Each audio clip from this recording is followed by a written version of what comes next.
우리가 이제 2017년을 이제 살고 이제 한 달 남겨뒀는데, 우리는 이 시점에서 과연 내가 2017년을 어떻게 살아왔는가를 이제 우리가 지난 날을 보면서 분석을 해야 됩니다. 하나님 앞에서 올바른 분석, 올바른 어떤 나의 삶을 놓고 한번 생각해 봐야 될 시점이 지금이에요. 근데 마귀는 지금부터 이제 캐롤송 나오고 뭐 송년 연말 모임 뭐 이러면서 사람 마음을 좀 이제 들뜨게 만듭니다. 지금 이게 다 사단의, 어떻게 보면 영적으로 보면 사단의 전략이에요. 왜 그러냐면 생각을 못하게 만들거든요. 그래서 하나님이 2018년에 새롭게 우리를 역사에 갈 거를요 예배해 놓고 있는데, 그거를 만나지 못하게, 준비하지도 못하고 정리도 못하게 하는 때가 12월이에요. 그래서 여기에 속아서 넘어간 사람들이 정신없이 12월 보내고 1월을 맞이합니다. 어떻게 보면 우리 한국 속담에 시작이 반이라는 말이 있어요. 처음에 스타트를 잘못 끊으면 그 사람 삶은 어떻게 보면 반 이상, 한 6개월은 망친다고 봐야 돼요. 왜냐하면 하나님은 첫 것을 귀히 여기고 첫 것을 제대로 드릴 때에 하나님이 축복이 따른다는 거 분명히 우리가 성경적으로 알 수가 있어요. 그런데 그러나 하나님이 주시려고 예배하고 우리가 그렇게 그만큼 준비된 사람이 돼야 되는데, 마귀는 그렇지 못하게 매듭도 못 짓게 하고 새롭게 시작하는 것도 시작을 못하게 만드는 게 바로 이 12월이에요. 우리가 스스로 나를 정했습니다. 하나님은 시간이라는 것은 일직선으로 돼 있어요. 구분이 돼 있지 않아요. 그렇기 때문에 하나님의 입장에서는 시간이 어제나 오늘이나 동일해요. 시간의 개념이 없는 분이에요. 우리가 구분해 놓은 거지 하나님은 시간에 구분이 없어요. 그런데 우리가 그렇게 시간을 정해놨기 때문에 하나님이 우리를 존중하시는 거예요. 그래서 예수 믿는 사람도 그런 세상의 어떤 전통대로 시간을 구분해서 우리가 살고 거기에 맞춰서 우리 마음이나 삶이 이런 것들이 재조정이 되고 정리하고 다시 새롭게 맞이하는 이것을 하나님이 무시하지 않는다는 거죠. 근데 세상 사람은 그렇게 산다 할지 몰라도 예수 믿는 사람이 그렇게 살기 시작하면 세상 사람처럼 정신없이 12월 보내고 그리고 1월을 그냥 정신없이 또 시작한다 그러면 이 사람은 벌써 반은 지금 하나님의 축복을 놓치고 가고 있다 봐야 돼요. 그래서 예수 믿는 사람이, 저는 늘 그 하나님 앞에 가장 신경 쓰는 그 달이 있다면 12월이에요. 12월과 1월이에요. 마지막 달과 첫 달이에요. 여기에서 결판이 나거든요. 11개월에 결판이 난다고요. 그래서 제가 가장 12월에 영적으로 민감하고 주님의 음성을 많이 듣고 내년에 대한 계시를 받아요. 예언을 받는다고 그래요. 그래서 작년 12월에 주님께서 주신 예언의 말씀이 이거거든요. 근데 많은 분들이 참 안타까운 게 뭐냐면, 저걸 제가 주님의 음성을 듣고 받은 건데 그냥 그런 걸로 알고 있나 봐요. 근데 제가 이제 우리 성도들한테는 간증하겠지만 12월 되면 제가 간증할 거예요. 제가 이 말씀 받은 대로 가장 이 말씀이, 하나님의 말씀이 가장 많이 역사하고 축복받은 사람은 저예요. 저는 이 말씀을 직접 들었으니까 그 말씀 듣고 저는 믿고 순종하고 여기까지 왔는데, 하나님이 놀랍게 저 말씀 그대로 제게서 행하여 주신 것들이 한 20가지 돼요. 큰 사건들이. 근데 안타까운 건 뭐냐면, 여러분들이 이제 내년을 맞이할 때 이런 식으로 하지 마세요. 뭐냐면 1월 1일 송구영신 1월 1일 아주 의미 있게 보내려고 애를 써요. 그 다음은 잊어버려요. 약속의 말씀 뭐 받았는지 한 달만 딱 되면 다 잊어버려요. 그리고 11개월은 아무런 이 신년에 기도했던 거, 약속의 말씀 들었던 거, 하나님 음성 들었던 걸 다 잊어버리고 살아요. 그냥 막 되는 대로 사는 거예요. 상황대로 그냥 기분 나는 대로 살다가 여기까지 와가지고 돌이켜보면 자기 멋대로 살아온, 갈지자로 살아온 거지. 그러니까 자기 삶 속에 하나님의 흔적이 없는 거예요. 우리 인생이 왜 우리 하나님이 나를 호흡하게 하셨느냐 라고 할 때 내가 건강하니까 호흡한 게 아니라 하나님이 호흡하게 해서 살고 있는 거예요. 그러면 하나님이 왜 살게 하셨는가? 그 이유를 알아야 돼요. 하나님 영광 받자고 우리를 통해서 우리 같은 이렇게 우리가 하나님 앞에서는 아무것도 아닌 존재가 예수의 피로 말미암아 구원받아서 하나님의 아들이 됐는데, 그 하나님은 예수님의 죽이시고 우리를 살려서 우리를 통해서 그나마 이 땅에서 영광 받고 싶어 하는데, 그 하나님의 영광이라는 게 우리가 잘 될 때만이 하나님께 영광 감사합니다만이 영광을 돌리는 게 아니라, 하나님과 일상에 같이 살았던 것을 내가 발견하고 그분을 인정해드리고 그분을 높이는 것, 그분을 발견한 걸 가지고 늘상 나의 삶 속에 함께 계신 하나님, 그리고 그분의 인도하심을 늘 받고 살아가는 이것이 하나님께 진정의 영광이 되는데, 이런 삶을 살아왔느냐 그 얘기예요. 갈지자로 살아온 거지. 지 멋대로 그냥 지 마음대로 자기 하고 싶은 대로 자기가 가고 싶은 대로 막 그렇게 살아왔으니 하나님의 흔적이 있겠냐 말이에요. 자기가 뭘 어떻게 했는지 그거는 기록에 남을지 몰라도 자기 삶 속에 하나님이 여전히 천방지축인 나에게도 함께 해주셔서 뭔가 말씀하고 계시고 뭔가 마음을 주시고 또 뭔가 도움을 주시고, 이런 하나님의 손길을 하나도 못 보고 그것이 간증처럼 나오는 게 없다면 그 사람은 혼자 산 거지 하나님과 함께 산 게 아니에요. 그러니까 그 인생은 뭘 했던 간에 하나님께 영광이 될 수가 없어요.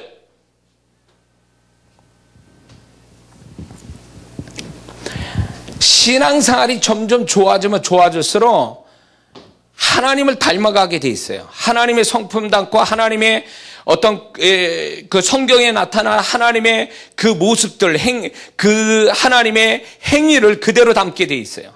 근데 그 중에 하나가 뭐냐면, 하나님은 점점 갈수록 이 성경 보면 너무 디테일해요. 너무 섬세하고 너무 정확하고 너무 모든 게 분명해요.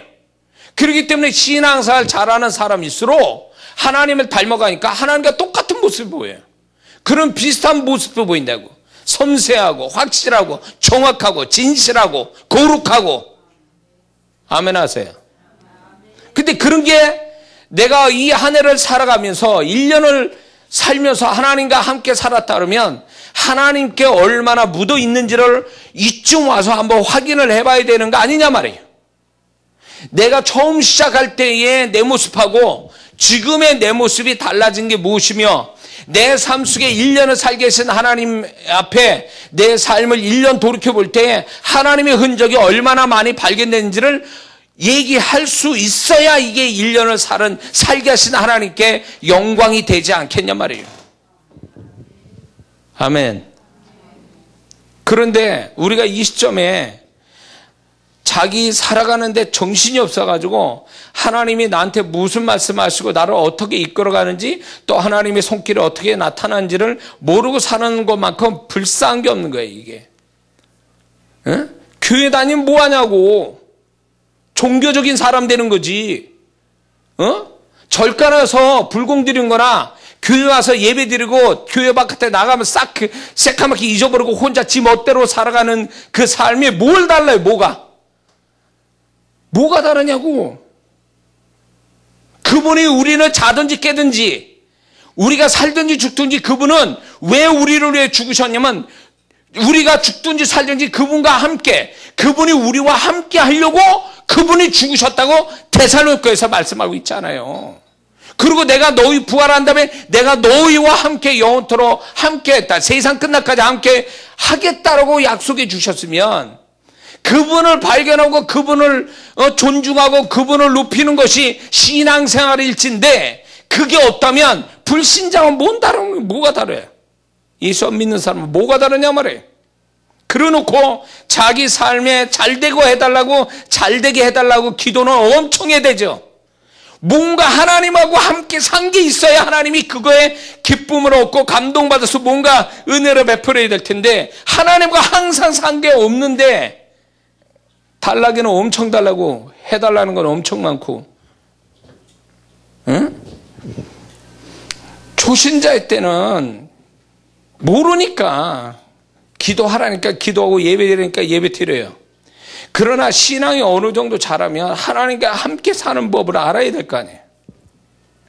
하나님과 함께 사는 법도 모르면서 10년, 20년 지나도 하나님이 누구신지 성경에서만 알지 자기 삶 속에서 얘기하라면 하나도 얘기 못하는 사람들. 에?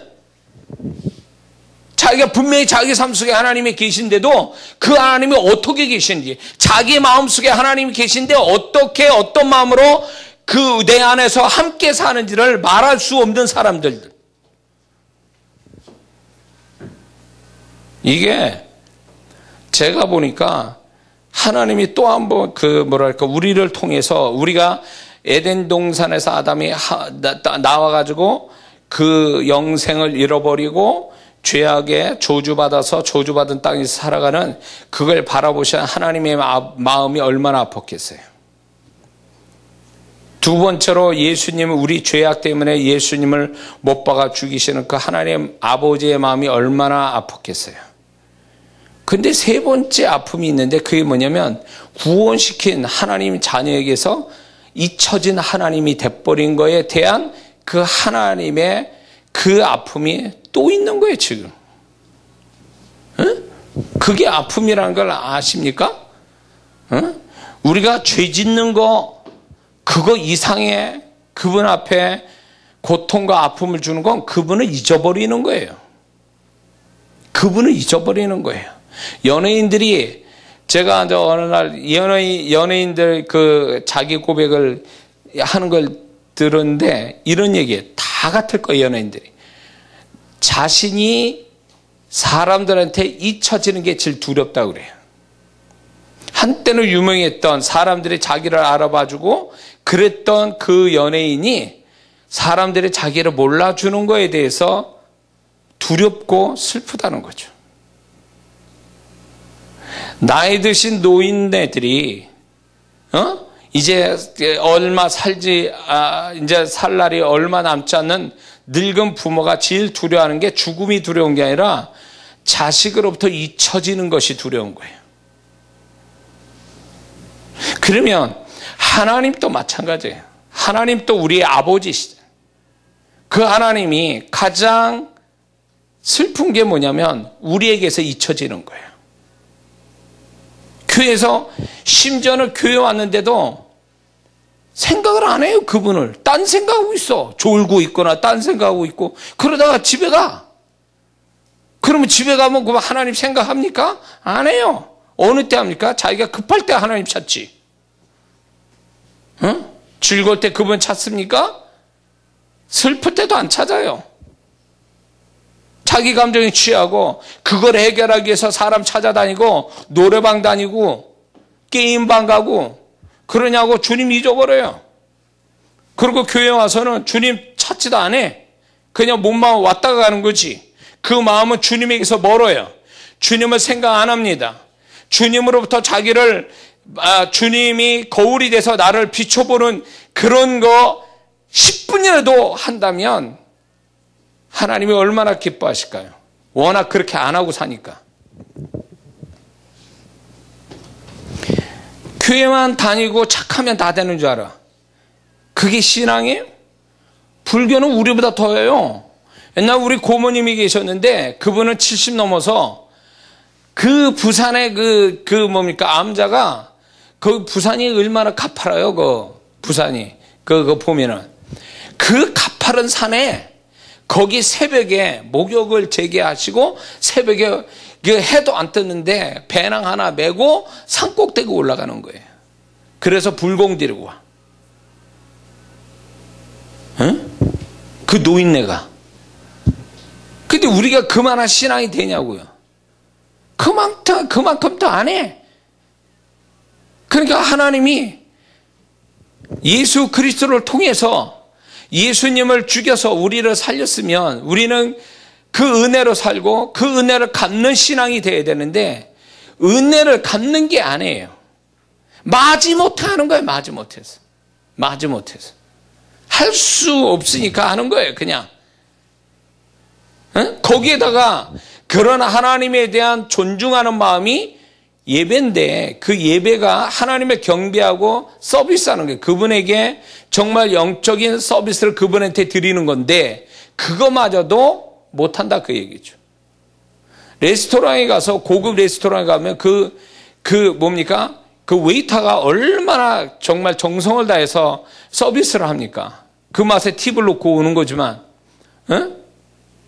그 사람, 그 웨이터도 팁 그거 하나 받자고 굉장히 열심히 그를 섬겨준데, 예수 그리스도를 죽여 우리를 살리신 그분, 은혜로 사는 우리가 그 은혜를 갖기 위해서 우리가 바짝 엎드려서 그분을 서비스해야 되는데, 그 서비스라는 게 아니라 하나님 앞에 서비스를 드리는 게 아니라 내가 하나님부터 서비스 받는 걸로 만족해하는 사람이 얼마나 많냐 말이에요.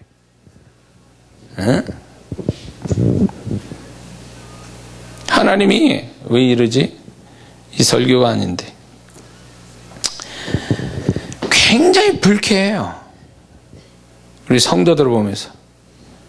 뭔가 신앙이 뭔가 잘못되어 가는 것이 잘못된지도 모른 채 신앙생활하는 거예요. 교회만 왔다 갔다. 그분과의 교통도 없고 소통도 없고 어떤 마음의 나눔도 없고 그분의 흔적도 없고 그냥 종교적인 신앙생활, 의식을 치르는 종교인에 지나지 않는 신앙생활을 그걸 신앙이라고 그러고 사는, 그리고 내가 도덕과 윤리적으로 세상 사람같이 그렇게 막대먹지 않고 사는 걸로 자기는 신앙생활 정말 평균치 아니면 잘한다고 생각하는 이 착각의 신앙이 얼마나 많은 줄 알아요? 그게 신앙이냐고, 그게. 그게 신앙이냐고. 율법을 주신 하나님 이유가 뭐예요? 왜 율법을 주셨어요? 심히 죄인된 거, 너희들은 죄인이야. 내 의가 율법으로 나타났는데 그 율법을 못 지키지? 너희는 죄인이야. 죄를 짓는 죄인은 어떻게 될까? 죽음이에요. 생명을 잃어버려야 돼. 근데 하나님이 살리시는 거죠. 율법을 통해서 죄인 되게 만들지만 나는 너희를 죄로 정하지 않고 내가 긍휼을 베풀어 너희들을 내가 살리고 그나마 지키는 그 율법에 그나마 지킨 걸로 내가 너한테 축복한다. 이게 하나님의 마음이에요. 그 율법 613개의 율법이 축소된 게 10계명이에요. 10계명이 2계명으로 줄여진 게 하나님을 사랑하고 이웃을 사랑하라는 거예요. 그러면 이 10계명 또 구약의 이 바리새인 서기관들이 착각하는데 뭔지 아세요? 율법은 행함의 문제가 아니에요. 하나님이 율법을 줄 때는 행하라고, 몸으로 뭔가 행하라고 율법을 준 게 아니라 하나님과의 친밀한 교통을 갖게 하기 위해서 율법을 주신 거예요. 율법이 하나님을 사랑하라고 그랬으니까 그게 하나님 사랑하고 이웃 사랑하는 게 결국 보면은 네가 율법을 지킴으로 인하여 너와 나와의 관계가 좀 더 친밀해지자라는 걸 의미해서 하나님이 율법을 주신 거예요. 아멘 하세요. 그러면 신앙의 목적이 뭐예요? 신앙의 목적이 뭐냐고.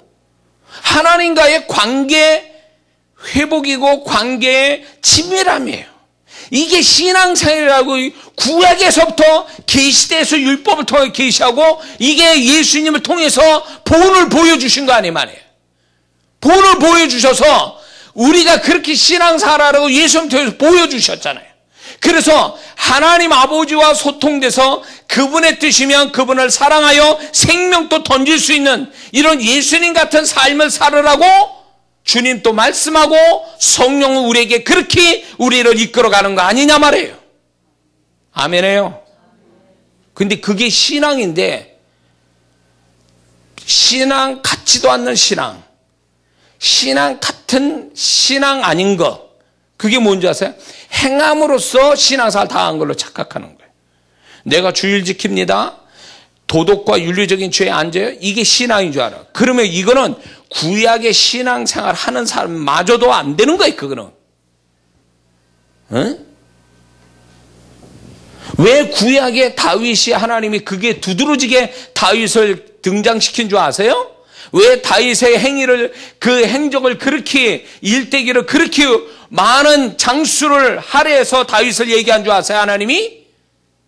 그때 당시에는 희귀하게 구약의 그 다들 돌아가는 행위로 치우치는 율법의 신앙, 하나님 뜻도 모르는 행위로 치우치는 율법의 신앙을 갖는 구약 시대 때에 이 다윗은 신약적 신앙, 다시 말해서 예수님 같은 하나님 아버지의 마음을 알고 하나님과 친밀함을 갖고 하나님을 더 사랑하는 이 마음을 특이하게 가진 자가 다윗이었단 말이에요. 그래서 다윗이 앞서간 신앙을 가진 자였기 때문에 하나님이 귀하게 여겨서 그를 존귀 여겨서 성경의 많은 부분을 할애하고 있는 거 아니에요. 그게 하나님 마음이라고. 그게 신앙이라고 얘기해 주는 거예요. 근데 우리 그렇게 신앙생활 합니까? 에? 율법적인 신앙도 안 되잖아요. 율법적인 신앙도 안 되는 신앙을 가지고 신앙이라고 그러잖아요. 율법적인 신앙도 안 되는데 그 위에 하나님과 관계 신앙? 이건 더더욱 안 되는 거예요. 그러니까 신앙 같지도 않은 신앙을 갖고 신앙인 것처럼 하고 있는 거지. 스스로 우리끼리 신앙생활 한다고 하는 거예요. 하나님은 너 그거 아니다. 너 구약에 흔한 유대인들, 이스라엘 백성들이 그 흔한 이스라엘 백성들이 천하 평민들이 하는 그 신앙의 수준도 안 되는 거다. 그 얘기요. 근데 우리는 굉장히 신앙생활 잘한 척 착각하고 있는 거지. 성경 공부 많이 하고 주일 지키고 겨우 11조 좀 하면은 자기 신앙을 잘하는 줄 알아요. 에? 봉사 많이 하고 새벽기도 열심히 나면 신앙생활 잘하는 줄 알아요. 그런 사람들이 더 사고 치잖아요. 교회 문제 일으키잖아요. 그런 사람이. 그게 무슨 신앙생활이야. 제가 사역을 하고 제 앞에 많은 사역자들이 제 앞에 왔다 갔어요. 난다긴다는 사람들, 한가락씩 하는 사람들, 인간의 한계를 뛰어넘어서 의지를 가지고 영적으로 굉장히 열심히 낸 사람들, 그분들이 제 앞에 올 때에 저는 한 가지 안타까운 게 뭐냐면 신앙에 그 열심 내서 뭐 40일 금식도 하고 20일 금식도 하고 뭐 전도도 엄청 하고 기도도 엄청 많은. 근데 문제는 뭐냐면 그게 우상이야. 그게 자기 잘난 의가 돼버리는 거예요. 응? 이게 신앙이냐고. 이게 하나님과의 관계가 없어. 하나님 마음, 제가 그렇게 하나님 마음을 얘기해도 못 알아먹어. 이 사람은. 왜? 자기 행위가 그게 우상이고 그게 자기 의고 그게 율법화돼 가지고 그 다른 건 안 들어오는 거예요. 그게 신앙이냐고. 제가 이제 신앙사 몇 개월 안 된 성도를 주님 마음 가르쳐주고 주님과 소통하는 법 가르치고 이러니까요. 처음부터 그렇게 들어오니까 이렇게 가르치니까 신앙사 그렇게 하는 것보다. 그래서 제가 그렇게 가르치니까 주님과 얼마나 잘 사는지 몰라요. 처음에 시행착오 겪죠. 어린아이처럼 잘 분별이 안 되니까. 그럴 때마다 제가 가르쳐주고 그러니까 나중에 1년 2년 지나니까 아마 이건 주님과 함께 사는데 누구보다도 주님을 더 잘 아는 거예요. 그러면서 뭐 얘기한 줄 아세요? 성경의 주님이 동일하대. 자기가 함께 하신 주님이. 지금 함께 하신 주님이 성경 속의 주님이래. 뭘 얘기해요? 이 세신자는요, 구약과 신약에 오래전에 계셨던 그분을 안 게 아니라 이 성경 속에 그 과거에 계셨던 주님을 지금 자기 삶에서 만나고 있는 거예요. 현재 주님을 알고 있는 거예요. 그러니까 신기한 게 자기가 그 주님을 성경 잘 몰라요. 근데 자기가 지금 만나는 그 주님을 성경을 알아갈 때마다 여기 성경에 이렇게 그 주님이 자기와 지금 함께 그 모습대로 계신다는 거예요. 기가 막힌 간증이죠. 이게 신앙사라는 거. 이게 응? 사역자면 뭐해? 사역자면 주님을 모르는데 성경 얘기는 많이 하지. 근데 자기가 만난 주님이 없는데 뭘? 자기 삶에서 만난 주님이 없는데 응? 자기가 만난 주님을 얘기해야 될 거 아니에요. 그게 자기가 지금 만나는 그 주님하고 성경에 나타나는 주님이 동일하다는 것을 자기가 경험하고 그거를 자신 있게 주님은 이런 분이라고 당신의 삶 속에도 이런 주님 만나야 된다고 얘기해 줘야 게 사역자인데 자기는 만난 주님도 없으면서 열심히 말로는 엄청 얘기하죠. 그냥 성경에. 주님을 엄청 얘기해. 근데 제가요, 죄송하지만 제가 영적으로 딱 분별해 보면요, 저 사람 입에서 나오는 게 거짓말인지 아닌지 다 알아놔요. 설교를 딱 하는데 저 사람 경험 안 하고 저렇게 지식 가지고 얘기하는 거야. 저 입에서 나오는 그 느낌 자체가 벌써 자기가 경험되지 않은 지식에서 머리에서 나온 딱 그 말을 하니까 그 언어 자체가 벌써 이게 진실성이 없고 그 능력이 없어요. 그리고 더 나가서 거짓말하고 있다는 게 느껴지는 거예요. 자기가 경험도 안 됐는데 경험된 것처럼 얘기하고 있어요. 꼭 뭐가 아니면 서울 안 가본 사람이 서울 갔다 오는 사람보다 더 서울 더 잘하는 것처럼 그렇게 얘기한다, 그 얘기예요. 그 신앙생활이 관계의 문제고 존재의 문제인데 이거는 잊어버려. 그것이 기본이 되는 게 율법이에요. 교회 다녀야 되고 주일 지켜야 되고 11조야 되고 기도해야 되고 이런 게 이 기본으로 해가지고 그분과의 관계가 형성이 되는 거, 더 친밀해지는 거, 그런 속에서 그분을 내가 몸소 그분이 어떤 분인가를 체험해 가는 거, 그게 내 신앙의 살이요 피가 되고, 그런 신앙이 돼야 내가 흔들림이 없이 주님을 붙들고 세상을 살아가는 거거든요. 그런데 교회 봉사 많이 한다는 사람들 어느 날 갑자기 교회에서 없어져. 교회 문제 일으키고 교회 없어져. 봉사하는 잘하는데 주님이 없어. 그 사람은 그 마음에서 그 삶에서 주님이 없으니까 주님을 만나고 그 삶을, 봉사의 삶을 산다면 그 봉사 자체가 더 주님을 만나는 하나의 통로가 되고, 그래서 더 봉사하면서 주님을 더 알아가면서 은혜를 받아가는 게 정상이어야 되는데, 봉사하면서 사람이 교만해지고 자기 의로 충만해지고, 그러다가 또 목사가 말 한마디 하면 벌써 그 시꾼동해가지고 벌써 삐져가지고 시험 들고 있고, 그러다가 어느 날 갑자기 자기 마음이 꽁그라져 있다가 어느 날 갑자기 문제가 딱 터지면 그 이때다 싶어가지고 그 사람 덤탱이 씌워가지고 저 사람 때문에 교회 못 다니는데 이런 식으로 해서 교회를 나가거나, 아니면 교회 안에서 홀라당 자기 교회를 홀라당 뒤집어 놓고 나간다는데, 다 그게 왜 그래요? 그걸 보면서 차라리 봉사나 하지 말고 가만히 앉아서 주님 만나는 생활 해라, 그거요.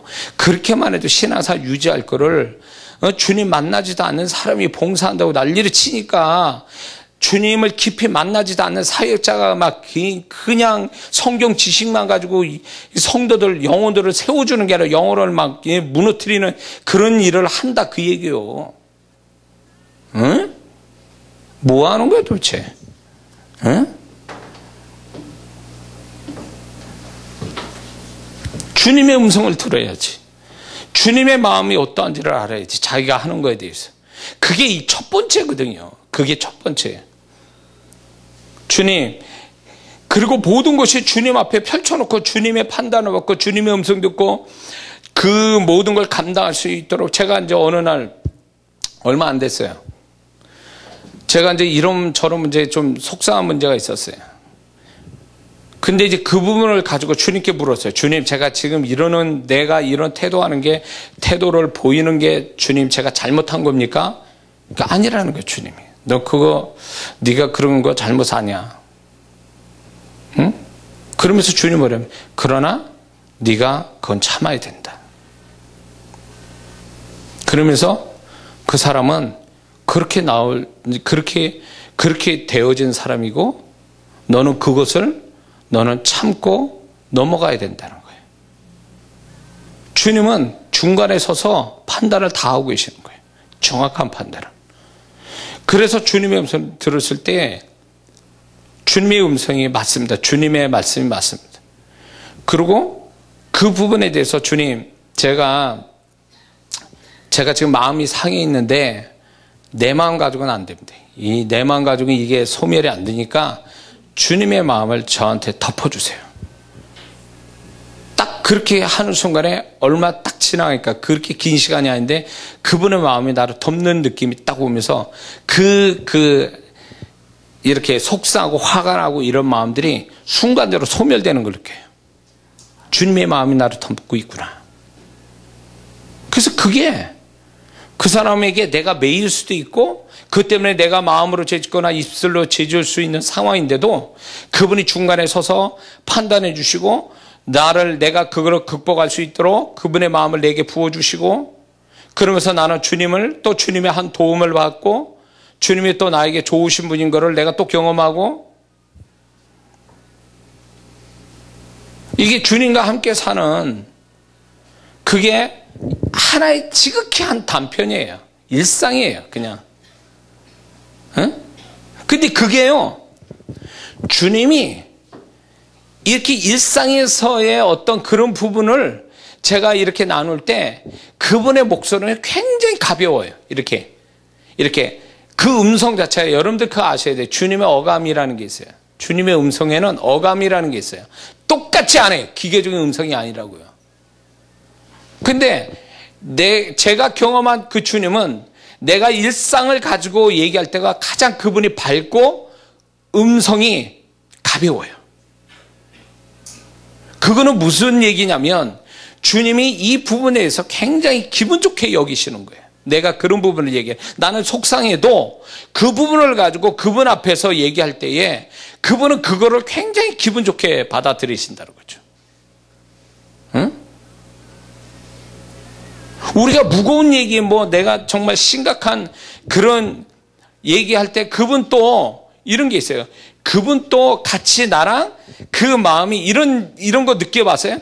주님과 이렇게 내가 어려운 문제, 심각한 문제를 놓을 때에 나는 심각해. 근데 그분 또 내 마음을 알아주시는 것처럼 같이 심각해 하시면서 말씀을 하세요. 그러니까 주님이 나하고 소통이 되면서 그분은 내 마음을 알아주고 계시는구나.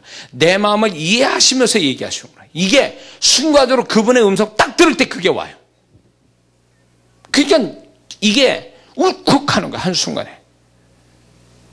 주님이 그냥 몰래 하늘에서 날 쳐다보고 너 안 됐구나 이런 게 아니라 내 일상과 같이 함께 하시면서 속상해하고 내가 심각할 때 같이 심각함을 같이 느끼면서 나랑 공감을 하시면서 말씀하시는 이 주님이, 그렇게 주님 그런 마음을 느끼니까 그분에 대한 신뢰감이 더 들게 되고 그분을 더 사랑하게 되는 그런 게 오더라, 그 얘기예요. 뭔 말인지 이해 못하는 사람도 있을 거예요, 여기. 주님과 살아본 적이 없으니까. 그게 맨날 그 문자적인 여기서 주님만 얘기하니까 이거 지식적인 주님만 얘기하는 거예요, 이게. 이 안에 주님의 마음이, 잘 들으세요. 율법이 결국은 하나님의 관계를 얘기하고 싶었던 하나님의 마음이 표현된 게 율법이라면 이 기록된 성경은 뭘 얘기하는 줄 아세요? 이 성경의 문자 속에 감추어진 하나님의 마음을 발견하기를 원하시고 문자로 성경을 준 거예요. 그러면 이 성경을 제대로 보는 자가 누구냐면 문자로 된 성경 지식을 가진 자가 아니라 이 문자 속에 담겨진 하나님의 마음을 만진 자, 하나님의 마음을 만난 자가 성경을 제대로 본 자라, 그 얘기예요. 그 한 구절에 뒤집어지는 거예요. 이 한 구절 속에 있는 하나님의 마음에 딱 부딪힐 때 그 인간은 깨지고 마는 거예요. 그 하나님 말씀 한 구절에. 그러니까 그게 문자화된 그냥 글자가 아니라는 거지. 그러니까 뭔가 신앙사를 잘못하고 있는 거예요. 죽은 거를 붙들고 늘어지는 거야. 살아있는 거를 죽은 것처럼. 생물의, 소위 말하면 살아있는, 이 성경을 살아있는 말씀이라 돼. 살아있단 말이에요. 그분의 마음이 여기 안에서 충만하게 살아있어요. 근데 그거는 성령으로 많이 경험될 수 있는 거예요. 근데 성령으로 성경을 보는 게 아니라 이 머리 가지고 성경을 보니까 지식밖에 더 들어오냐, 그 얘기예요. 지식이 무슨 영혼을 살리냐고. 사역자들 잘 들으세요. 지식이 무슨 영혼을 살려? 생명이 영혼을 살리는 건데, 이 생명이 하나님이 성경 속에 있는 하나님의 마음을 만나야 그 생명이 내 안에 들어오고 흘러갈 거 아니냐, 그 얘기요.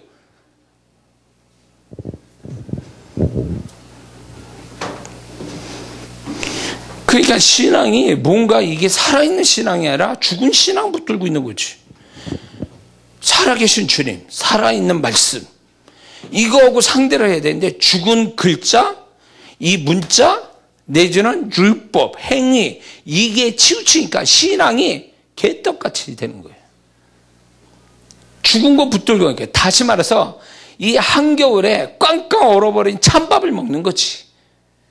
맛이 있겠냐고. 한겨울에 얼어버린 그 찬밥을 먹는 그 밥이 맛있겠냐 그 얘기예요. 그러니까 신앙생활 할 때 그렇게 하는 거요. 하나 재미가 없어. 그냥 주님이 살아계신 주님, 살아있는 하나님의 마음, 하나님, 살아계신 하나님의 말씀이 경험이 한다니까 재미가 없는 거야. 지루하고 답답하고. 어쩔 수 없이 하는 거죠. 어쩔 수 없어서. 그게 신앙이냐고. 안 그냐, 소라야? 아멘이야? 왜 그러죠? 지금 이 본문도 안 들어갔는데? 이상하다. 자, 주님이 얼마나 지금 우리의 신앙을 바라보면서 안타깝다 못해 그분이 화 같은 이런 모습을 저는 이제 제가 목회하면서 더 경험이 돼요. 저를 또 비춰보니까 저도 목사이기 전에 주님의 한 제자요, 그리스도인요 이렇게 살다 보니까 주님이 뭘 요구하는지 그거를 이제 저 나름대로 이제 정리가 되고 그분이 가르쳐 준 거기 때문에 제가 지금 이런 얘기가 나올 거예요. 그러니까 정말 주님이 여기 살아계신다면, 여기 나타나신다면 주님이 우리의 생각하고 전혀 다르다는 걸 알게 될 거예요. 우리끼리는 신앙생활 잘한다고 어쩌고저쩌고 몰라도 주님은 그거 관심 없어요. 율법으로 이렇게 치장돼 있고 속은 하나도 안 바뀌고 겉만 그럴싸하게 보이는 그 신앙에 진절머리 치신다고요. 그분이. 응? 우리의 신앙은 결국은요 행위의 문제가 아니라 마음의 문제인 거예요. 신앙의 종착역은 마음이에요. 마음이 안 바뀌면 신앙생활 잘못하고 있는 거예요. 지금 그분은 우리의 존재를 바꿔주시려고 신앙생활을 하라는 거지 구약식으로 행위를 가르쳐 주려고 신앙생활을 하라는 게 아니에요. 율법적 행위, 종교적 행위, 세상 사람과 다른 종교적 행위를 가르쳐 주려고 신앙생활을 하는 게 아니란 말이에요. 그러니까 주님이 모를 자들이 많다는 거예요. 보세요. 난 너 모른다? 그럴 영혼들이 한둘이 아니에요. 잘 들으세요. 주님이 우리를 위해서 죽으셨어요. 그러나 구원을 그 덕분으로 우리는 구원받았지만 주님이 그래서 우리를 사랑하시지만 사랑하신 마음은 변찮지만 대하시는 건 달라요. 각 사람마다. 알고 계세요? 응? 그러니까 주님을 몰라도 한참 모르는 거죠. 그분이 얼마나 섬세한 분인지 내가 말 한마디 행동 하나에도 벌써 그분의 생각과 판단이 다 들어와 있어요. 그렇기 때문에 이게 있어요. 이게 내가 사람이 보고 싶은 대로 보고 믿고 싶은 대로만 믿는다고 그게 신앙 안에도 그게 있어요.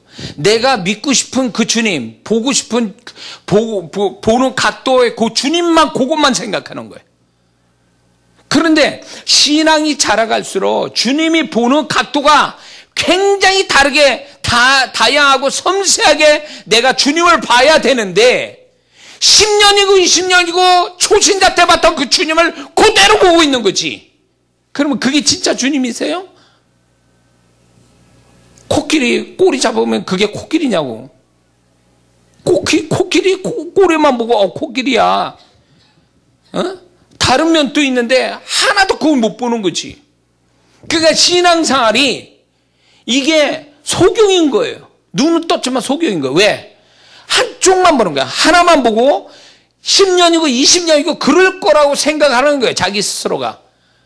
그러니까 주님은 너무 답답한 거지. 너는 어떻게 애가 자라 연수가 그렇게 됐는데도 너는 나를 하나만 보냐? 그분이 얼마나 다양하고 얼마나 그분이 정말로 진짜 무한대로 알 수 없는 그 주님인데, 우리는 그 주님을 다 알아도 천국 가서도 모르는 주님을, 우리는 신앙이 자라간다는 건 결국 주님을 굉장히 많이 알아간다는 얘기인데, 알기는 뭘 알아? 뭘 아냐고, 주님을 뭘 알아? 우리 어머니가 늘 아주 개 콧구멍이 아냐지. 뭘 아냐고, 뭘? 응? 주님이 얼마나 다양한 분이에요. 성경에 나타난 주님이 얼마나 다양하게 나타나고 있냐고. 그 이상의 주님인데, 우리는 이 땅에서 그 주님과 함께 살아도 그걸 다 경험 못하는 주님인데, 어떻게 한쪽만 보고 주님이 그럴 거라고만 생각하냐, 그 얘기예요. 이런 사람이 있어요. 주님은 사랑의 주님이야. 맞지요? 근데 이 사람은 주야장창 사랑의 주님만 생각하고, 사랑의 주님이니까 날 다 사랑해 주시고 나를 축복만 하실까요? 아니요. 심판하신 주님, 공의의 주님 다 있어요. 또 다른 주님이 계세요. 근데 그걸 몰라. 그러다 이제 주님이 다른 모습으로 나타나면 당황하는 거죠. 자기는 사랑의 주님만 생각하는데 다른 주님의 모습 나타나니까 자기는 그 주님이 아니라는 거지. 내가 믿는 주님이 아니라는 거예요. 이게 이런 교만이 어디 있어? 이런 무지함이 어디 있냐고. 오늘날 성도들이 이래요. 지금요, 잘 들어보세요. 목사지만 성도들 가만보면요, 자기 하나님이 따로 다 있어요. 개성에 맞게 자기 하나님이 따로 다 이렇게 자기가 다 세팅해놨어. 보면 그게 정상적인 게 아니야. 성경적이지도 않고, 누구한테 배워서 만든 거, 아니면 자기 기분이나 자기 이익에 따라서 하나님을 조립해놨어요. 레고 조립하듯이 쫙 조립해놨어. 그리고 자기 하나님이라는 거예요. 그러니까 이게 이런 부분이 있어요. 다 그렇다는 건 아닌데, 순종을 잘하는 성도는 문제가 없어요. 근데 자기 고집이 있고 자존심 강하고 그리고 교만하고 이런 사람이 신앙생활 딱 좀 한 사람이 딱 왔어요, 제 앞에. 그러면 나는 주님의 마음에서 이렇게 얘기하잖아요. 아니라는 거야. 벌써 얼굴 색깔 싹 바뀌어요. 왜? 자기가 생각한 주님이 아니거든. 응? 그러니까 얼굴색 싹 바뀌면서 이제 이 사람이, 심지어는 제가 제 사역 속에 경험한 거 얘기할게요. 이분은 말하지 않아요. 제가 주님의 음성을 딱 정확하게 얘기하고 있는데, 이 사람은 듣고 싶은 이야기가 있는 거예요. 나를 통해서 자기 식대로 주님이 이렇게 저 목사 통해서 얘기하고 듣고 싶다라는 그게 딱 있는데, 엉뚱한 얘기가 탁 나오니까 벌써 얼굴이 싹 바뀌는 거예요. 그러면서 이제 제가 이제 그거 알면서도 기도를 해주는 거예요. 그걸로 이렇게 딱 기도하는데, 뭐라고 얘기하면서 이 사람 생각 속에서 이런 말이 들어오는 거예요. 목사님, 그거 아니에요. 제가 이거를 듣고 싶고 이걸 기도해 주세요. 이러고 있다니까요. 그러니까 기도를 딱 손을 놓는데 튀어, 이게 쑥 들어가는, 어떤 임재 속에 쑥 들어가는 느낌이 들어야 이게 기도가 제대로 들어가고 이 사람이 축복이 되는데, 기도를 딱 얹으면 돌덩이 얹은 것 같던가 아니면 튀어요. 손을 띄고 싶을 정도로. 안 받고 싶은 거야.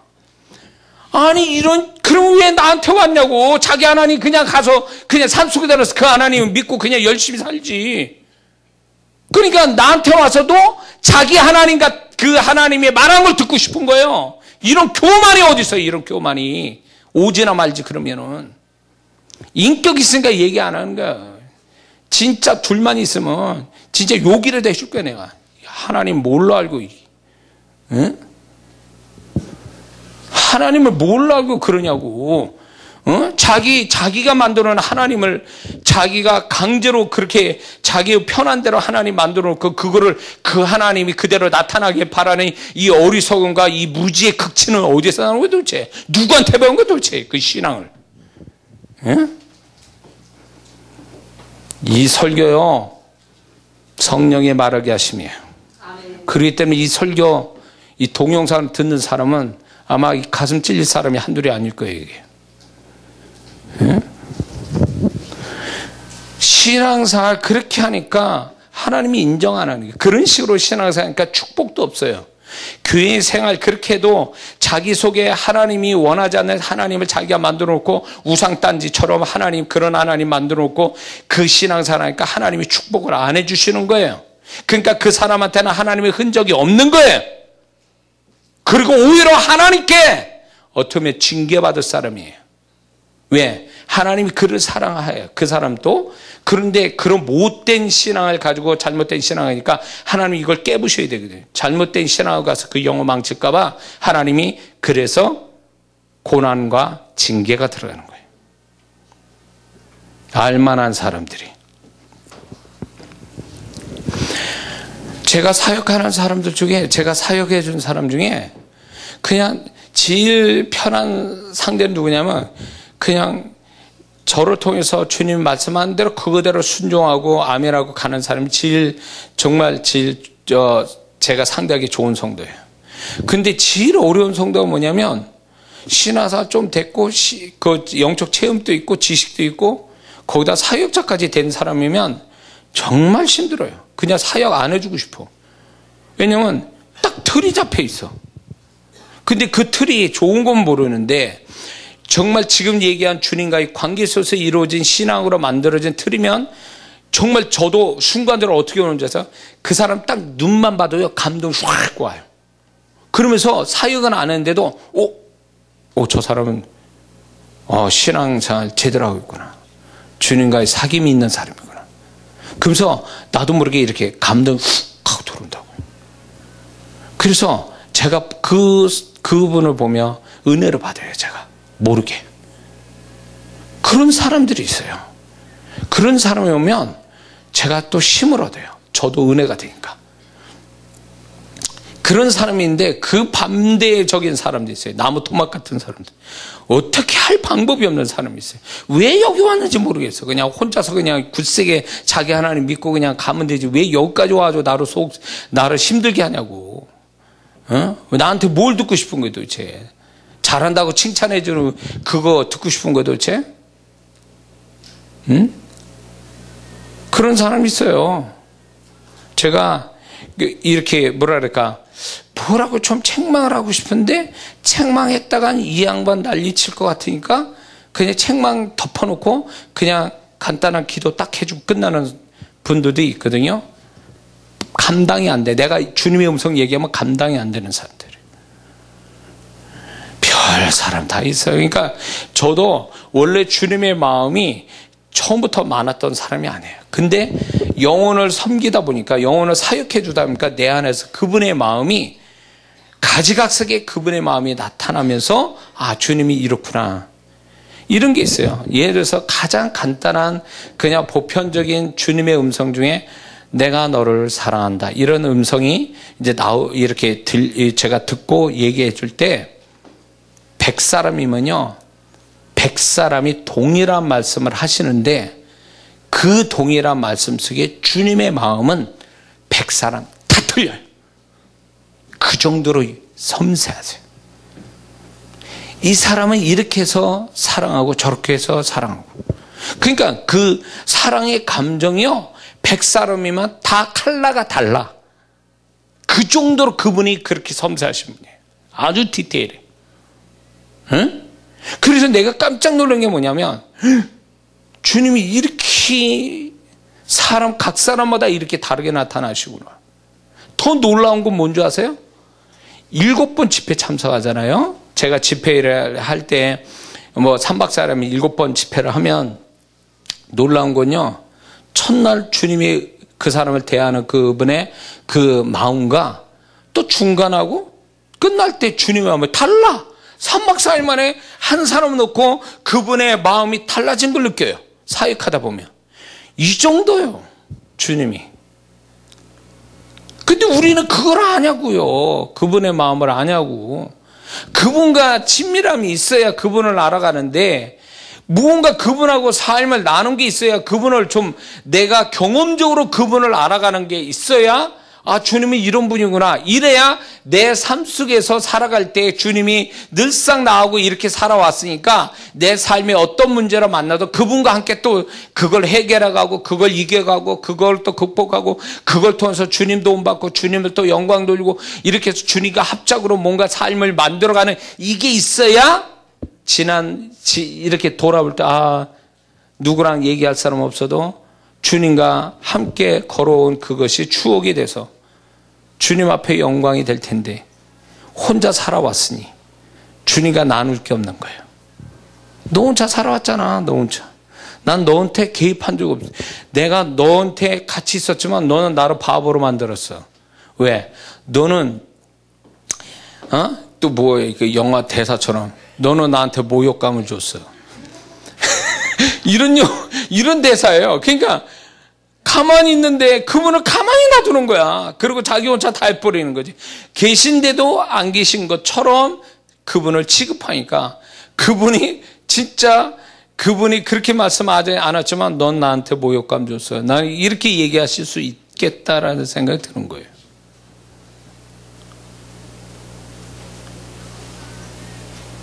그분은 나와 모든 걸 함께 나누길 원하는데 나는 골라서 그분과 상대를 하죠. 그러니까 주님은 얼마나 인격적인 분인지 그분은요, 내가 오픈한 것까지 거기까지만이에요.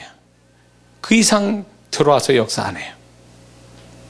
그러니까 자기가 오픈을 해야 그분이 그거와 함께 나누고 그분의 손길이 있을 텐데 내가 몰라서 오픈을 못하거나 알면서 오픈하지 않는 그 나의 어떤 그것들의 영역들이 결국 그대로 남아있으면 그분의 손길이 미치지 않으니까 그거는 자기 마음대로 하거나 아니면 사단에게 틈을 타가지고 사단이 와서 주물럭거려도 주님은 도와줄 수가 없는 거예요. 그 정도예요. 근데 이렇게 얘기해요. 좀 어린 신앙을 가진 사람이 주님 다 하시죠? 알아서 해주세요. 이런 거예요. 이런 신앙이 이거 참 감당하기 어려운 참 어려운 신앙이에요. 이게 아주 지금 구원받았어요. 그런 사람이 이해가 돼. 어린아이는 부모가 이렇게 키워줘야 되니까. 그런데 신앙이 어느 정도 자란 사람이 이런 식이에요. 주님 아시죠? 그러니까 알아서 해주세요. 이런 식으로 해버리면 아무것도 알아서 안 해주세요. 그리고 그런 사람들이 이제 문제는 이런 게 있어요. 주님 알아서 해주세요. 근데 이 사람이 주님이 어디에서 알아서 해주는지도 몰라 또 사실은. 그러니까 감사할 줄도 몰라. 그러니까 주님이 설사 일하셨다 해도 기분 나쁜 거예요. 너 내가 어디서 일하는 줄 알긴 아니? 모르는 거예요. 자기가 관심 있어야 뒤져봐야 될 텐데 관심이 없는 거예요. 주님에 대해서. 자, 10명의 문둥병자가 고침받았어요. 가다가 주님의 말씀 듣고. 근데 한 명만 와서 사마리아인이 감사했어요. 9명 어디 갔냐 주님 말씀했어요. 왜 그럴까요? 9명도 주님이 고치신 거 아니냐 말이에요.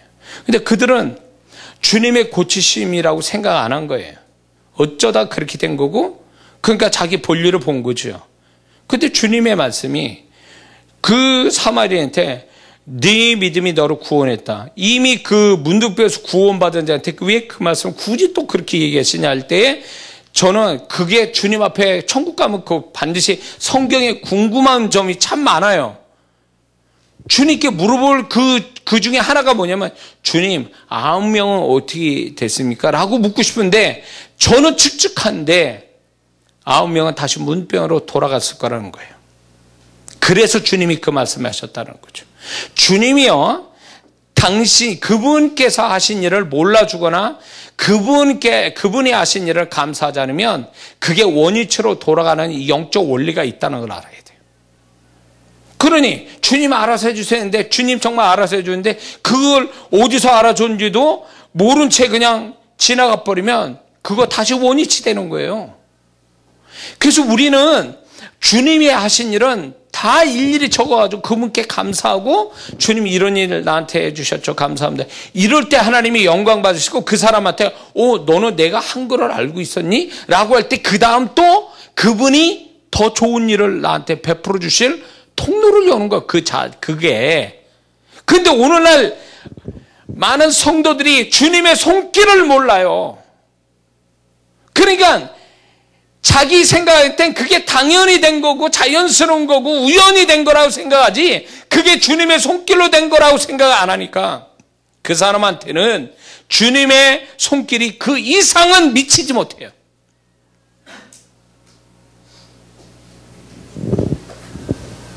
제가 제 신앙을 두고 제 삶을 두고 제가 장담을 하는데, 주님을 알아들인 것만큼 주님은 나한테 더 좋은 거를 나타내 주신 주님이라는 거예요. 그렇게 좋으신 분이에요. 응? 아니, 알아들이는 게 그게 당연한 건데도 그분은 고마워해서 나한테 더 좋은 일을 행하신다, 그 얘기예요. 그런 주님인데 왜 그런 주님을 몰라보고, 왜 그런 주님을 경험하지 못하고 그런 주님의 축복을 못 받고 사냐, 그 얘기지. 에? 신앙이 뭔지를 모르는 거죠. 행위만 가지고 구약적 신앙, 소위 말해서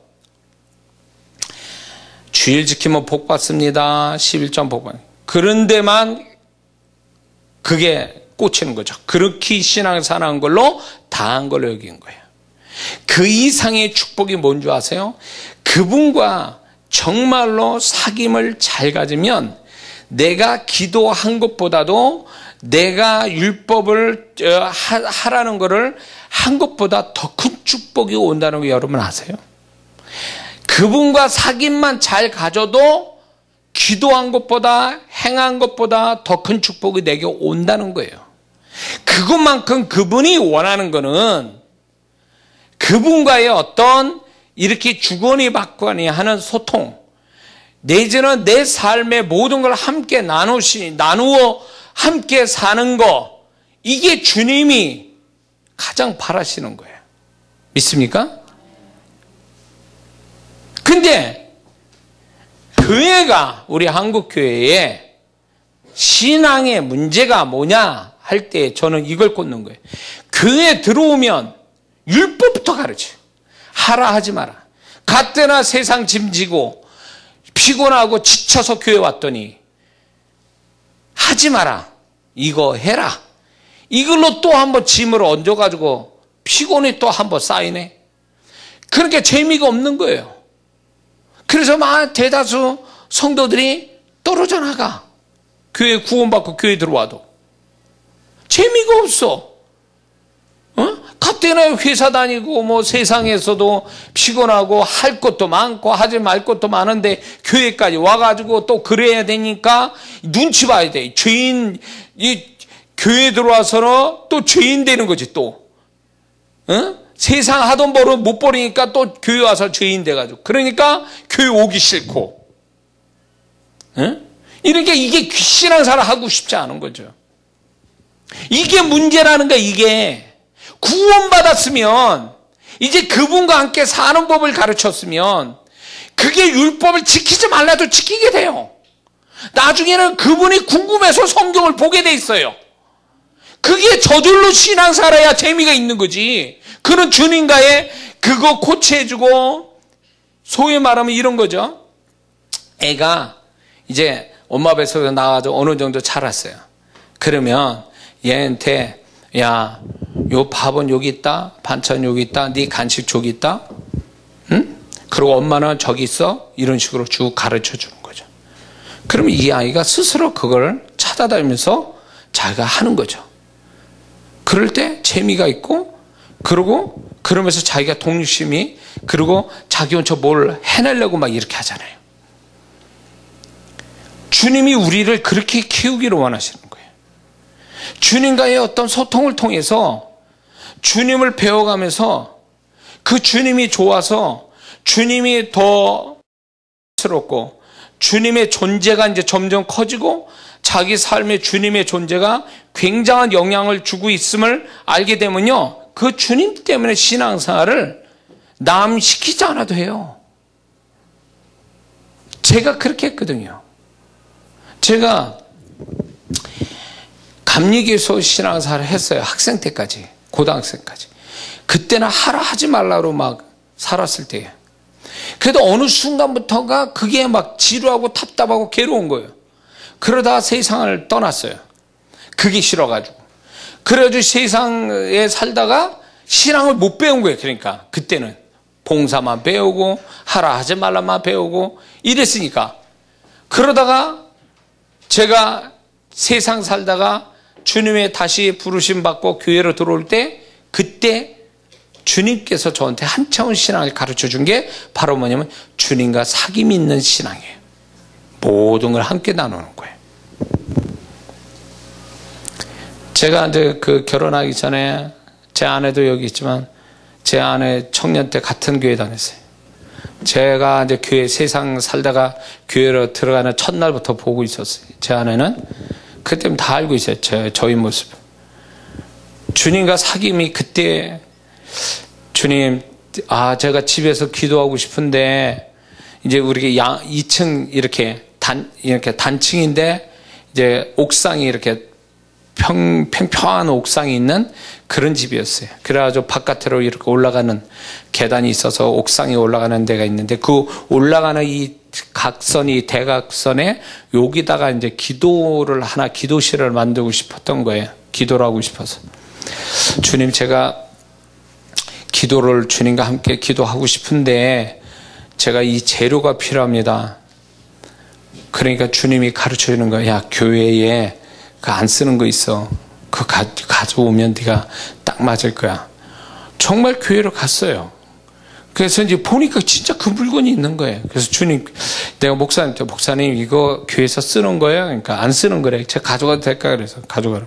정말 그걸 가져다가 기도실 만드는데 딱 저한테 예비한 것처럼 딱 그게 애누리 없어요. 모자람도 없고 남지도 않고 거기에 기도실 딱 만들어져요. 근데 내 안에서 그 주님이, 주님 이렇게 예비하셔서 저를 기도실 주신 거 감사합니다.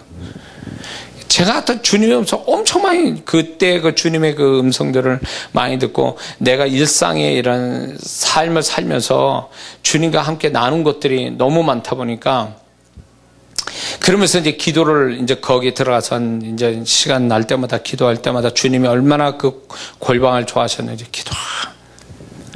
기도하면 야, 기도 그거 하지 말고 이거 해라. 그리고 이제 내가 눈치 못 채면 내 감정을 건드려요. 그래가지고 이 주님께 붙게 해요. 제가 어느 날 기도를 하는데 기분이 안 좋더라고요. 그전에는 기분이 좋았는데. 그래서 제가 기도를 하다 말고 주님, 왜 내가 이 마음이 왜 이럴까요? 그렇게 주님 물으니까 주님께 이렇게 말씀해요. 이제 네 기도는 내가 충분히 들었다. 근데 나는 더 많은 사람들을 기도해 주기를 원한다.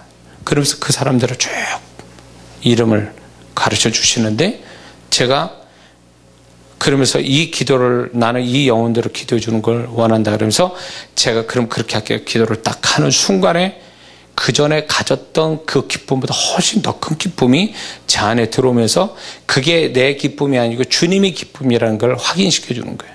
주님이 그거를 너무 좋아하시는 거예요.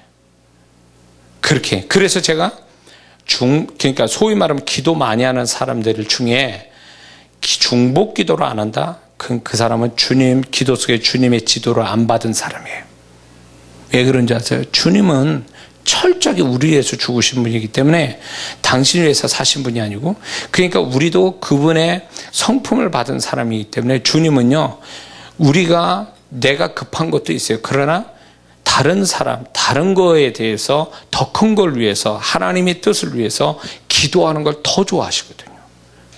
그런 가운데 내 기도가 한 것처럼 응답해 주는 것들은 많단 말이에요. 그렇게 주님이 저를 가르쳤어요. 나는 이런 거 좋아해. 네가 이렇게 기도했으면 좋겠어. 주님이 어느 때는 이제 테스트를 하세요. 응답을 받아야 되는데 음성이 안 들려요. 내가 음성 못 듣나? 그런데 그게 아니었어요. 주님이 어느 때는 저를 테스트하는 게 음성도 안 주시고 답도 안 주시다가 그 끝에서 정말 이제 완전히 결정을 내려야 되는 그 끝에서 하나님의 음성이 딱 들어오는 거예요. 결정적인 음성은.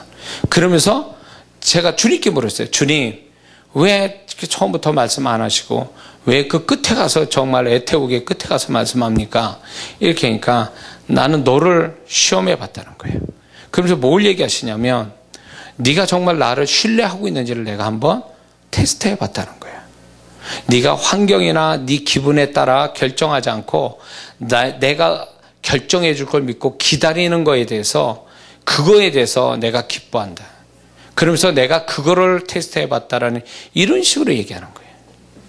그러니까 그분의 어떤 그런 어떤 저를 다루시는 거, 이런 것들이 지금까지 수많은 시간들이 이제 그렇게 해서 여기까지 왔는데, 그러다 보니까 이게 이렇게 주님과의 어떤 소통이 이게 천국이고, 이게 나를 변화시키는 거고, 이게 내 축복이고, 이게 능력이고, 이런 것들이 저한테는 자연스럽게 정리가 된 거예요.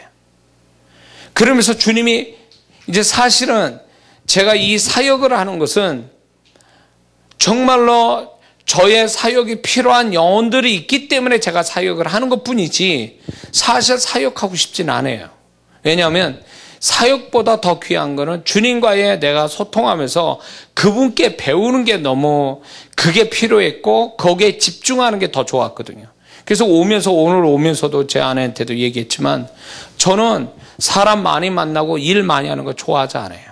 왜냐하면 이것보다 더 귀한 것이 주님을 알고 주님에 대한 바울이 가졌던 그 주님을 아는 지식이 가장 고상함이고, 이것 때문에 모든 걸 배선물로 버린다는 이 말씀이 어렴풋이 저한테는 그게 와닿고, 그게 제가 이제 느껴지는 거예요. 그러다 보니까 정말 하나님을 사랑하고 주님과 함께 이 세상을 살고 싶어하는 사람은 복잡하게 살면 안 되겠구나. 그리고 이렇게 뭔가 너무 매이거나 마음 뺏기며 사는 것은 그게 나한테는 큰 축복을 이렇게 잃어버리는 것과 같다라는 거죠. 그것 때문에 주님과의 이렇게 어떤 집중력이 있는 그 사귐이 안 돼요. 그러다 보니까 물론 주님이 저한테 사역을 통해서 가르치는 게 많았어요. 그러니까 책도 나왔죠. 근데 그거보다 더 귀한 건 뭐냐면, 내가 홀로 주님과의 그 깊은 교통을 통해서 배운 건 더 많고, 그분과의 어떤 친밀함, 그분의 마음을 받고 그분의 마음을 주고 드리고 받고, 이런 것들이 정말 사역 이상으로 기쁨이었거든요. 그러니까 그게 너무 좋은 거예요. 근데 이제 주님이 아직까지는 제가 사역할 아직 나이고 사역을 해서 축복받을 영혼들이 있으니까 저보고 사역을 해서 지금 하는 거지, 사실은 주님이 고만하라면 저 사역 안 해요. 사역 안 해요. 제가 7권 책을 썼거든요. 글 쓸 줄은 모르는 자가 하나님이 마음 주시고 열심 주시고 영감 주시고 집중력 주셔서 저는 책을 7권을 썼어요. 굉장히 힘들었어요. 4년 동안 7권 쉽지 않습니다. 의자에 앉아서 정말 진짜 힘들게 앉아서 이렇게 치면서 그거 영감받아 치고 막 너무너무 힘들었어요. 이제 짐을 벗은 것 같아요. 이제 책 안 써요. 이제 주님 앞에 제가 숙제를 다 끝낸 기분이에요. 제가 학생 집회 7년 했어요. 14번 했어요. 저는 언제부턴가 하나님 이제 고만했으면 좋겠다는 말을 늘 했어요. 이제 고만했으면 좋겠다. 근데 주님은 계속 해야 되니까 할 수밖에 없었어요. 근데 사역도 재밌어요. 그러나 나는 이 사역보다 이제 주님과의 어떤 내가 집중력 있는 주님과의 어떤 관계로 더 많이 갖고 싶은 게 제 솔직한 심정이에요. 나이도 그렇고. 그렇기 때문에 이제 뭐랄까, 이제 제가 40대에 이제 열정을 가지고 막 이럴 때 열심히 하나님이 축복하시고 좋아하셨지만, 지금은 열심히의 문제가 아니에요. 주님과의 어떤 주님 뜻 앞에 순종하는 게 더 중요한 문제고, 주님과의 사귐이 더 중요한 거예요. 그래서 잘 들으세요. 사역자분들은요, 사역하다 망해요. 사역하다 망한 사역자 한둘인 줄 아세요? 왜 그런 줄 아세요? 사역 차려놓고 왜 망한 줄 아세요? 주님과 사귐이 없는 거예요. 그것만큼 비례해서 사역하는데 미치는 거야. 사역 기술자가 되는 거예요. 사역 기술자. 사역 기술자 돼가지고 자기는 하나님께 하나님의 것이 아무것도 없는 거예요. 그럼 그 영혼을 상대하니 뭐가 나올 게 있어요. 사역하면 할수록 망해가는데 그 영혼이 메말라가고, 그럴 때는 사역자들이 좀 솔직하고 진실하면 그만둬야 돼. 사역 멈춰야 돼요. 근데도 계속 사역 줄기차게 많은 걸 그걸 훈장처럼 여기고 그걸 자랑으로 여기고 그러다 자기 죽어가는 줄도 몰라요. 주님이 그렇게 시켰는지도 모르겠어. 시키지도 않는 일을 막 열심히 내는 거지.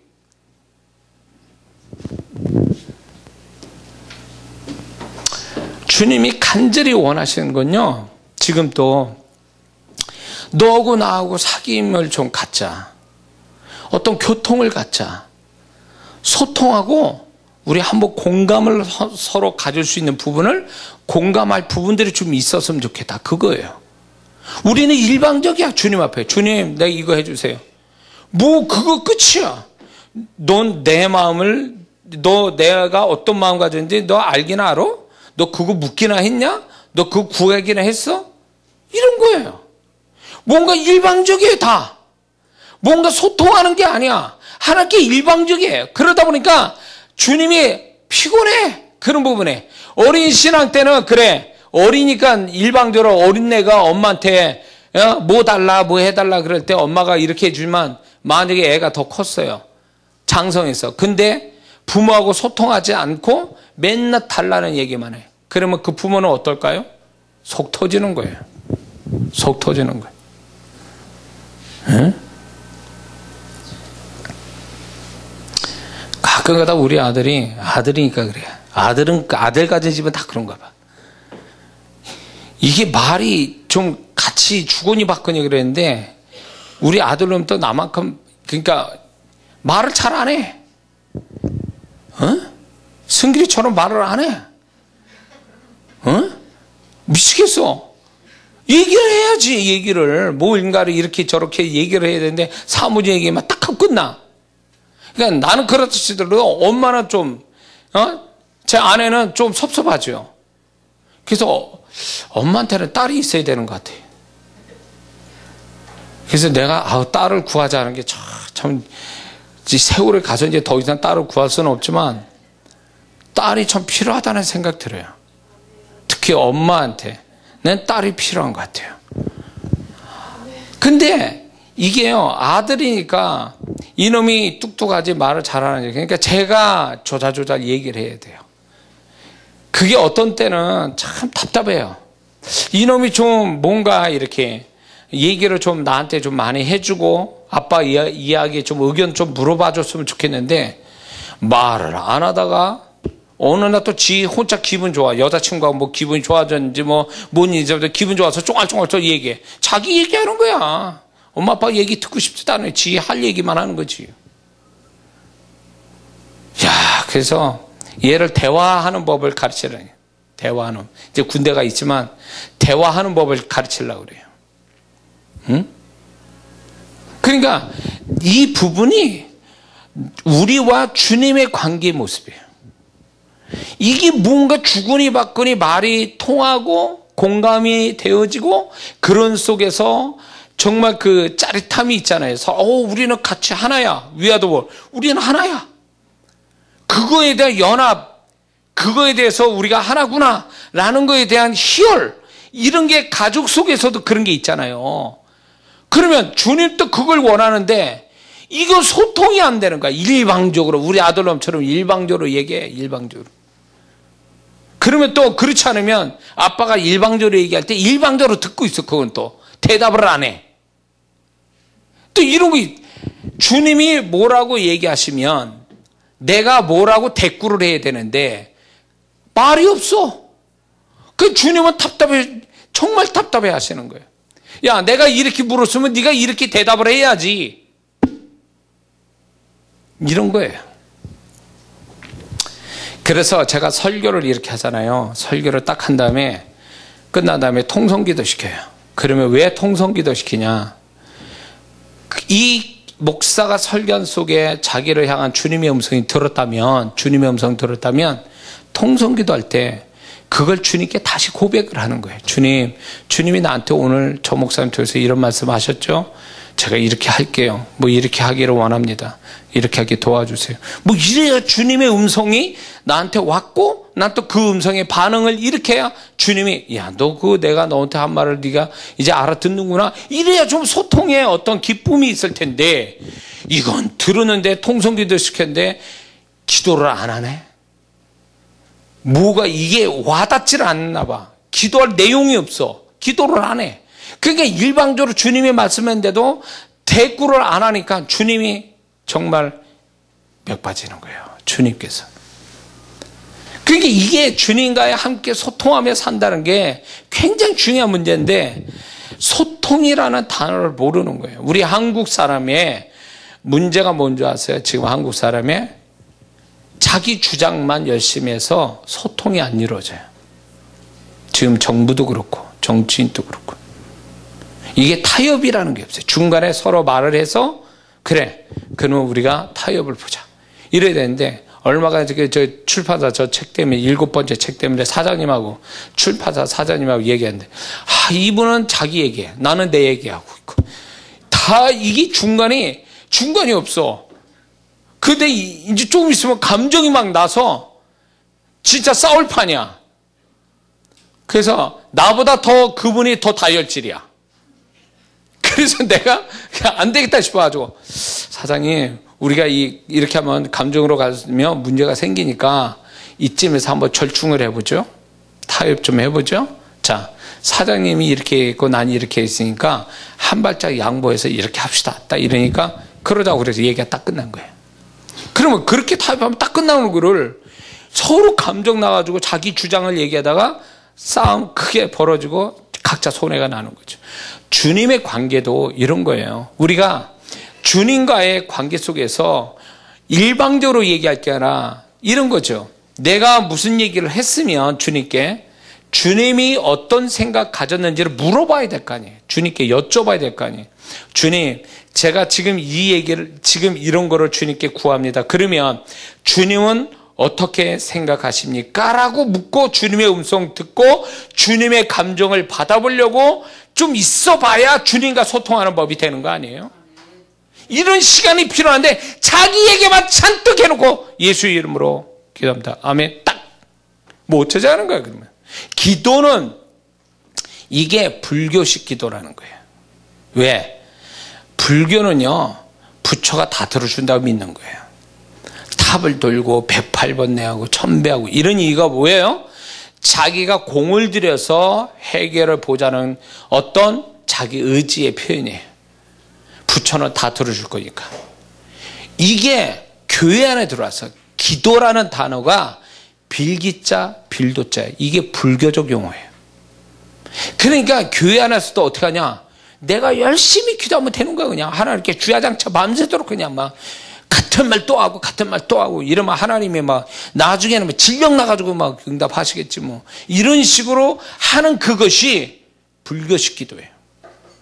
이게 처음부터 그 단어가 생겨가지고 이런 시간, 그러니까 성도들이 이런 식으로 신앙생활하는 거예요. 그냥 하나님 뭐라고 생각한지도 묻고 뭐 주님의 마음을 살피고 뭐 교통되고 이건 없어. 그냥 내가 필요하니까 얘기할 뿐이야. 그냥 하나님이 한마디에서 안 들으신다? 그러면 두 마디하고 밤새도록 그 얘기하고, 그래도 안 들으신다? 금식하고 뭐 하자는 거야 도대체 하나님 앞에.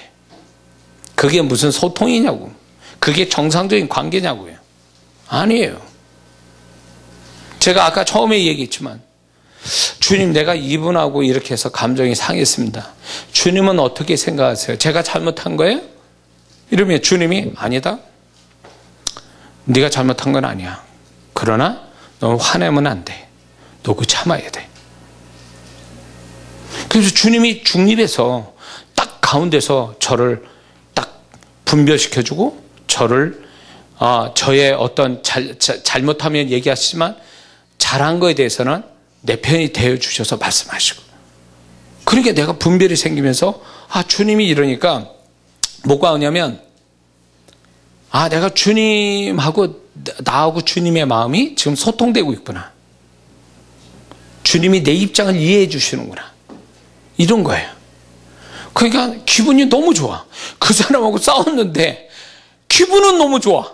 왜냐면 그분의 음성이, 주님의 음성이 나를 딱 이렇게 판단해 주시고 나를 딱 잡아 주시니까 기분이 너무 좋은 거예요. 에? 그분과 이렇게, 그러니까 소위 말해서 그분과 서로 화해해서 기분 좋은 게 아니라 그분과는 좀 언짢게 이렇게 됐지만 나는 주님 때문에 기분이 좋은 거예요.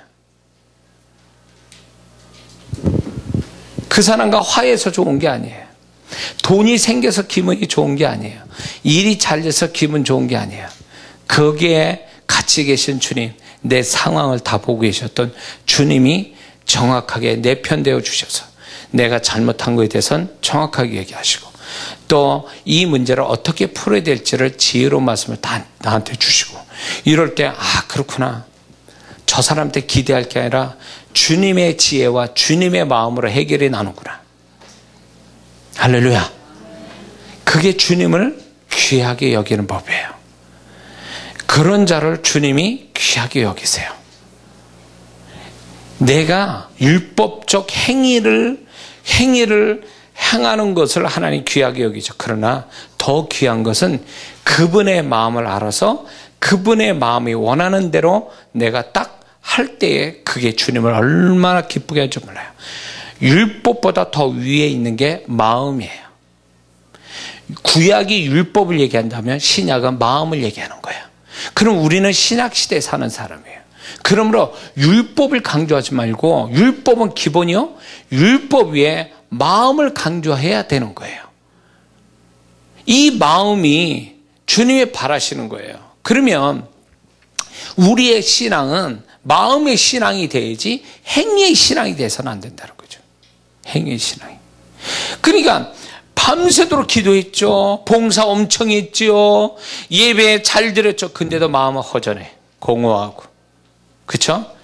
또 봉사 열심히 하고 나면 괜히 심술 맞는 마음, 짜증나는 마음 막 생겨요. 나 안 알아주고 나는 고생하는데 저 인간들은 편히 앉아도 떠들고 나도 안 알아주고 나는 내가 왜 여기 와서 고생이지? 막 이러면서 봉사는 열심히 했는데 왜 그럴까요? 그 공허한 마음이 왜 생길까요? 그 공허한 그 공간이 사실 주님과의 교통에서 채워질 마음인데 주님과의 채워진 마음이 없으니까 아무리 내가 선한 일하고 착한 일하고 영적인 행위를 엄청 가져도 그걸 못 채운다 이거예요. 그거는 주님과의 소통에서 채워질 거지 행위에서 율법적 영적 행위에서 채워질 게 아니라는 거예요. 그래서 율법적 행위를 다른 사람마다 열정을 가지고 하는 사람은 그거와 비례해서 주님과의 소통을 통하여 주님의 마음을 채우는 게 그게 반드시 같이 가지 않으면 삐그덕거린다는 거죠. 그래서 교회에서 문제 일으키는 사람이 초신자요? 다 신앙생활 어느 정도 하고 열심히 내는 사람이 사고 치는 거 아니에요? 그거는요, 그 사람이 악해서가 아니에요. 그 공허한 그 주님으로 채워질 그 마음에 주님이 채워지지 않으니까 거기서부터 문제가 생기기 시작하는 거예요. 인간은 부패해서 아무리 선한 일하고 자기 행위라 아무리 좋은 일 해도요, 인간의 이 부패한 마음은 사라지잖아요. 그러니까 사회에서 좋은 일 할 때 그 사람들 다 추적해보니까 다 별짓을 다 하잖아요. 그래가지고 감옥에 가잖아요. 그 선한 일한 장애인들 돕는 그 사람들 다 보면 나중에 까발리고 보면은 다 못된 짓 하고 있잖아요. 왜 그럴까요? 선한 일하고 고생하면서 왜 그 사람이 그런 죄를 범하죠? 그거는요, 행위는 그렇게 했다 할지라도 부패한 이 마음을 못 잡은 거죠. 그 부패한 마음은 결국 주님이 덮어주고 주님으로 잡아줘야 되는데 그 주님의 관계가 없이 선한 일, 착한 일, 율법적인 행위를 가지니까 그게 도움이 안 되더라 이거죠. 그래서 저는 열심히 내는 우리 성도들을 보면 감사해요. 근데 불안한 마음은 어쩔 수 없어요. 왜 그런지 아세요? 열심히 내는 것만큼 주님과 소통이 있을까? 열심히 내는 것만큼 그 마음이 주님의 마음으로 채워져 있을까? 만약에 없다면 언젠가는 그거는 시한폭탄이거든요. 이해가 되세요? 그러면 사단에 더 걸리는 거예요. 그렇게 되면 사역자들의 하나님께 거룩한 일하고 사단에 딱 잡혀가지고 완전히 박살난 사역자도 한둘입니까? 왜 그랬을까요? 그 사역의 능력과 기술이 모자라서가 아니고 그것만큼 필요해서 주님의 그 마음속에 살아 역사하지 못해서 그렇게 된 거예요. 우리 인생이 잘 풀리고 잘 나가면 행복하고 잘 살 것 같죠? 아니요. 그건 그 순간뿐이에요. 인간의 이 부패한 마음과 욕심은요, 끊임없이 우리를 죄짓게 만들어. 이거를 제어해야 돼, 이거. 이렇게 생각하는 사람이 있어요. 요 문제만 해결되면 난 참 좋겠는데, 행복하고.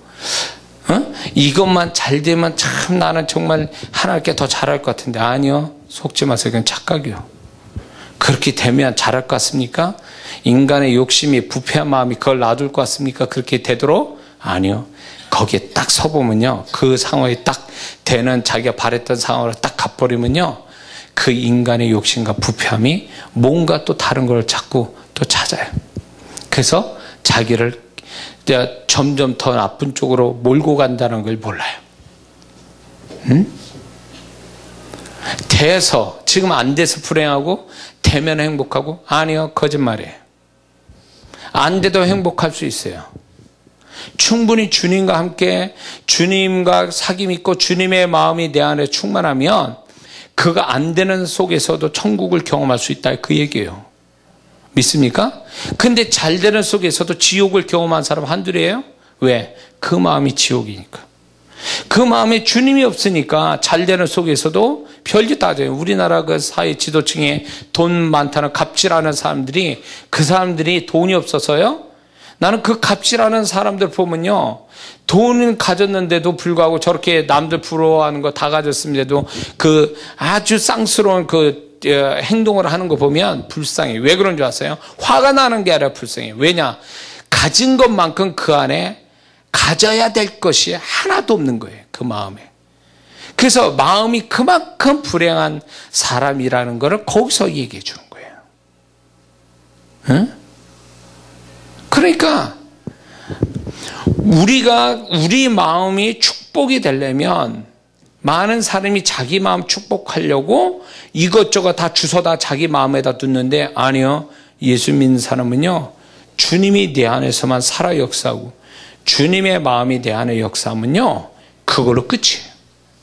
그게 완전하게 우리 마음을 정말로 축복되게 한단 말이에요. 그 마음에서부터 이제 우리는 행복한 삶, 행복한 신앙을 가질 수가 있습니다. 할렐루야. 그러므로 우리가 11월 마치고 이제 12월 될 때에 우리가 지난 날을 돌이켜보며 과연 내가 하나님을 얼마나 많이 발견하고, 그분이, 저는 그 신앙사 이렇게 하면서 제가 매년 이때쯤 되면 주님이 어떻게 나를 도우셨는지, 주님의 손길이 어땠는지 그걸 계속 찾아내는 일이에요. 그래서 뭐라냐면 항상 다이어리를 쓰거든요. 다이어리. 그 속에서 주님이 이렇게 역사해서 또 감사하고 막 이렇게 하거든요. 그럴 때 그 감사하는 순간순간마다 뭐가 오냐면 내 안에 기쁨이 막 생겨요. 그게 내 기쁨이 아니에요. 주님이 기쁨이에요. 주님이, 그래, 내가 너한테 그렇게 했었지, 네가 그걸 알아주는구나. 그거에 대한 하나하나에 대한 주님의 기쁨이 내 안에 표현하시는 거예요. 그게 정말 우리가 이 한 해를 잘 마무리 질 수 있는 비결이에요. 하나님, 주님이 네가 나를 아는구나, 너와 함께 있는 나를 알아주나, 이게 우리가 이 올해를 잘 마무리 짓는 가장 좋은 모습이에요. 이게 돼야, 이게 정리가 돼야 내년에 또 이제 하나님이 새로운 일 할 때 내가 그게 준비됨이 되고, 그걸 통해서 또 하나님과 함께 또 한 해를 잘 살아갈 수 있는 또 길이 열리는 거죠. 할렐루야. 그래서 신앙의 핵심은 우리가 어떤 열심, 영적 행위, 율법적 행위, 거기에 있지 않아요. 마음, 주님과의 소통, 그래서 주님과 공감하는 것, 더 나아가서 주님과 연합하는 것, 그게 주님이 우리에게 바라시는 모습이라는 걸, 그러면서 자신의 삶을 다시 한번 돌이켜보며 그렇지 못한 부분을 우리가 회개하고 정말 그렇게 살기를 또 소원하는 우리의 모습이 있어야 될 줄 믿습니다. 기도합니다.